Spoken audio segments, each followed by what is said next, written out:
നമസ്കാരം.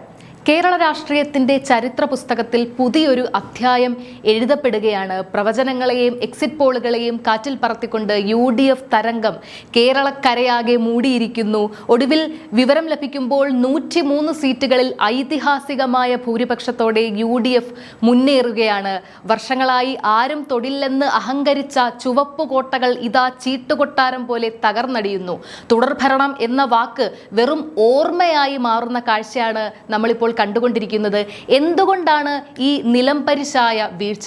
ക്യാപ്റ്റന്റെ തന്ത്രങ്ങൾ പാളിയോ അതോ പിണറായി വിജയൻ എന്ന ബിംബം ജനമനസ്സുകളിൽ ഉടഞ്ഞു വീണോ? പാർട്ടി ഗ്രാമങ്ങളിൽ പോലും വിള്ളലുകൾ വീഴ്ത്തിക്കൊണ്ട് UDF എങ്ങനെയാണ് ഈ മാന്ത്രിക സംഖ്യയിലേക്ക് എത്തിയത്? ഭരണവിരുദ്ധ വികാരത്തിന്റെ ആഞ്ഞടിക്കലിൽ LDFന് സംഭവിച്ച പിഴവുകൾ എന്തൊക്കെയാണ്? കേരളം കണ്ട ഏറ്റവും വലിയ രാഷ്ട്രീയ അട്ടിമറിയുടെ ആഴവും പരപ്പും എന്തൊക്കെയെന്ന് നമുക്ക് പരിശോധിക്കാം. വിശ്വസിക്കാനാവാത്ത കാഴ്ചകൾക്കാണ് ഇന്ന് രാവിലെ തന്നെ കേരളം സാക്ഷ്യം വഹിച്ചിരുന്നത്.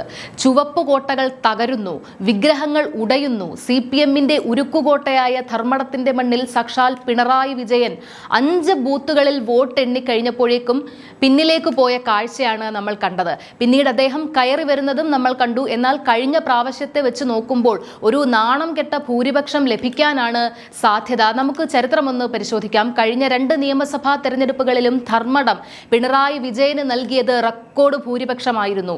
2016 36,905 വോട്ടുകൾ, 2021 അത് 50,123 ഉയർന്നു.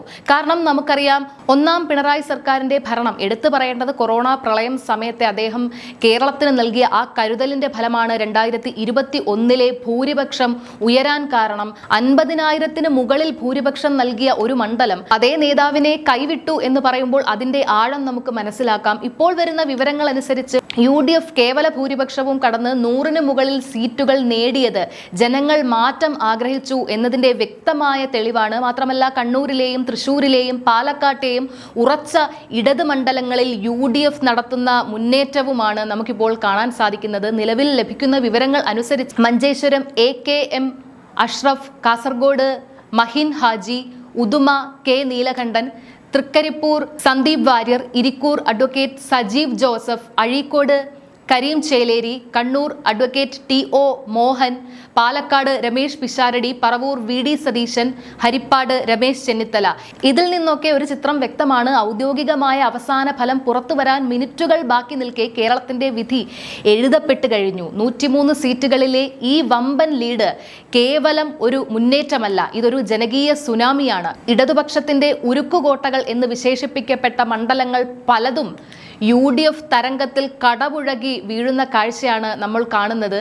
ഇനി കണക്കുകളിൽ വലിയ മാറ്റങ്ങൾ സംഭവിക്കാനില്ല. ജനങ്ങൾ ആഗ്രഹിച്ച മാറ്റം യാഥാർത്ഥ്യമായിരിക്കുന്നു. പിണറായി വിജയന്റെ നേതൃത്വത്തിലുള്ള ഭരണത്തിന് കേരളം നൽകിയ ഈ കനത്ത പ്രഹരം വരും ദിവസങ്ങളിൽ വലിയ രാഷ്ട്രീയ ചർച്ചകൾക്ക് വഴി തുറക്കും എന്നതിൽ ഒരു സംശയവുമില്ല. കേരളം ആർക്കൊപ്പം എന്ന് ഏറെക്കുറെ നമുക്ക് മനസ്സിലായി കഴിഞ്ഞു. LDFന്റെ ഈ തകർച്ചയ്ക്ക് പിന്നിൽ പിണറായി വിജയന്റെ ഏകാധിപത്യ ശൈലിയാണോ കാരണം?